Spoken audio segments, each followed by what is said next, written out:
This is Edwin Kwan from Sydney, Australia. There's been a rise of attackers using Microsoft OneNote attachments to spread malware and infect the victims' computers. Previously, attackers would use Microsoft Word or Excel attachments for distribution of their malware.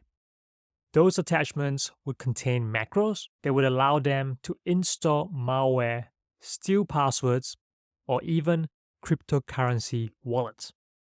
However, Microsoft disabled macros by default in July, making this method unreliable for distributing malware. We soon saw attackers utilize different file formats, such as ISO images and password-protected zips.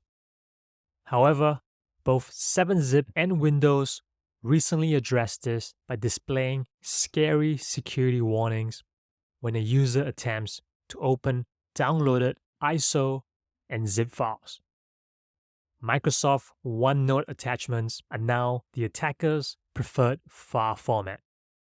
The attacker would attach malicious Visual Basic script inside the OneNote that would automatically launch the script when double-clicked.